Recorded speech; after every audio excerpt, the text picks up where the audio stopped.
Hi, I'm here to inform everybody on emergency procedures. So the first one we're going to do is choking. If somebody is choking, you're going to give them the Heimlich. You're going to make a fist, and then you're going to put your other hand around and put this on their abdomen and then pull towards y'all. You'll be standing behind them and up to get the foreign object out. If somebody is excessively bleeding, you're going to take a clean cloth and apply pressure to that.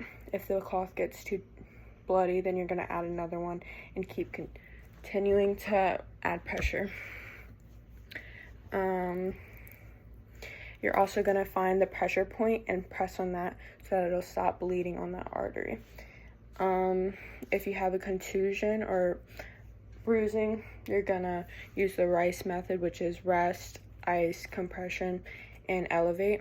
So rest, you're going to take a break. You're not going to do any walking or moving of the hurt part, and then you're going to ice it for 20 minutes every 3 to 4 hours.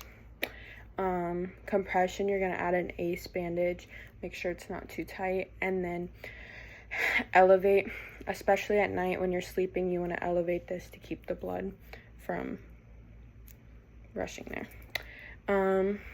For fractures, you're going to have, if it was my wrist, you're going to keep it still.